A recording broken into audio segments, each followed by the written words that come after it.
changing your life one story at a time. This is the Chicken Soup for the Soul podcast with Editor-in-Chief Amy Newmark. Hey, it's Amy Newmark with some new favorites for you from our latest book, Chicken Soup for the Soul, My Kind of America.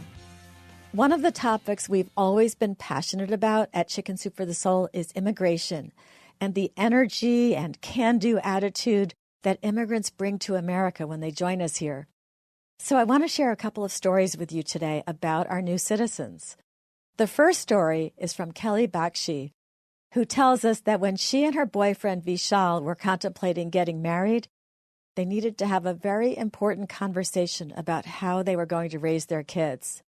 It wasn't unexpected, considering that Kelly was raised Catholic and Vishal was an immigrant from India and was raised Hindu.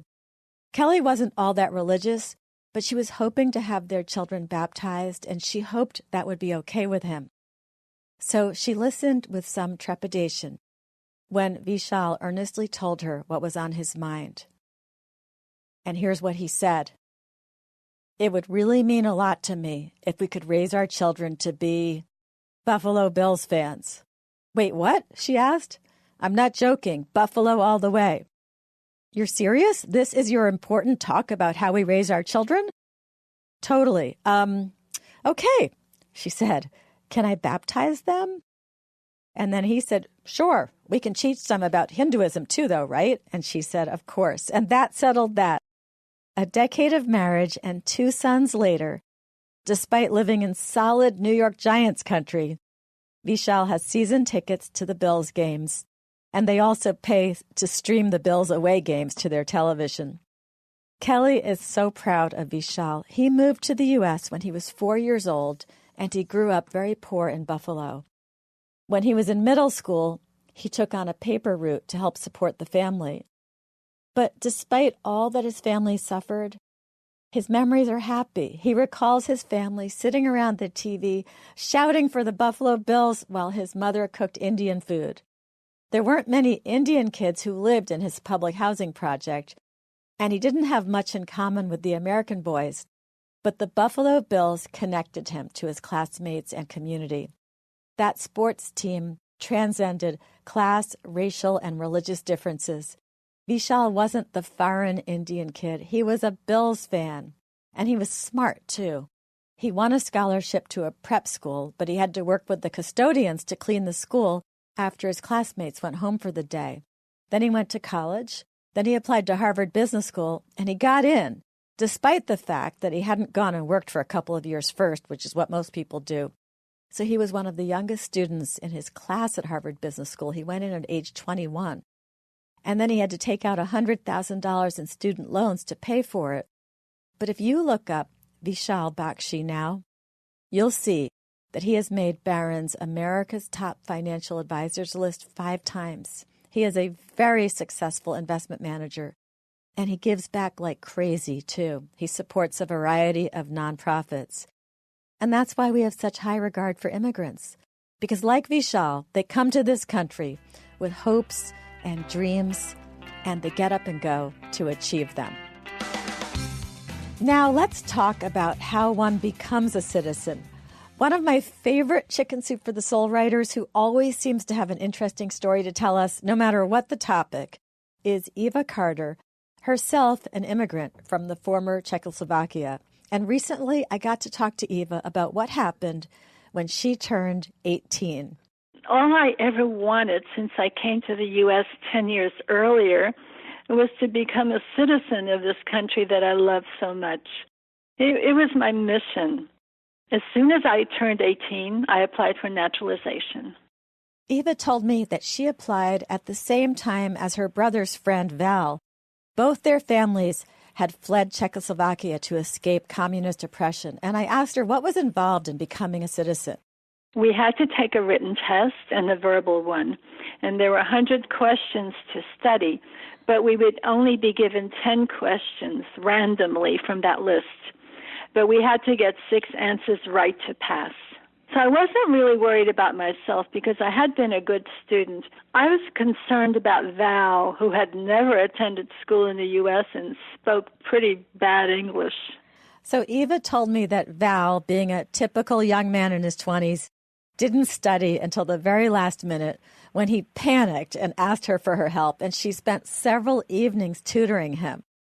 Yes, I did everything I possibly could to get the correct answers into his head. Like, what are the first 3 words of the Constitution? He'd think and he'd say, "We the peoples?" Or I'd say, "Name one branch of the government." And Val hesitated, but finally guessed correctly, Congress. So the day came, and Eva and Val drove into New York City for their tests. They found Europeans, Africans, Asians, Middle Easterners, Mexicans, Australians, and others. People from all over the world were there to take the citizenship tests. I still remember the girl who sat next to me. She and her family had fled their country during the Hungarian Revolution, taking refuge in Western Europe until they were able to enter the U.S. She was as thrilled as I was. And her mom was overwhelmed with joy.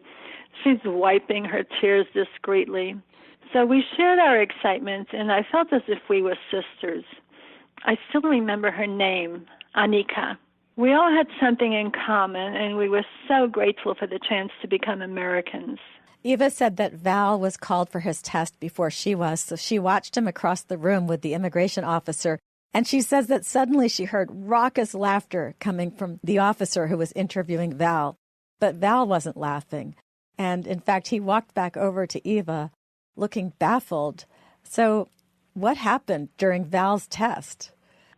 Well, I asked Val how it went and what was so funny.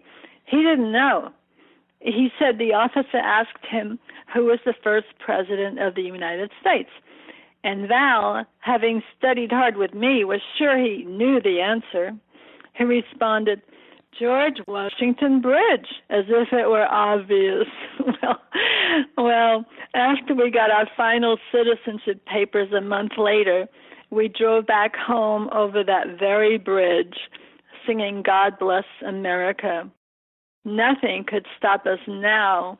We were young and free, and anything was possible in these United States of America. It was truly a blessed day. The first president of the United States, George Washington Bridge. I just love that so much. I'm Amy Newmark. Thank you for listening to the Chicken Soup for the Soul podcast. And please remember to share it with your friends and family. Show them how to listen to podcasts and how to subscribe. I recently read that fewer than 20% of Americans have ever listened to a podcast, and they have no idea how easy it is and how much fun it is.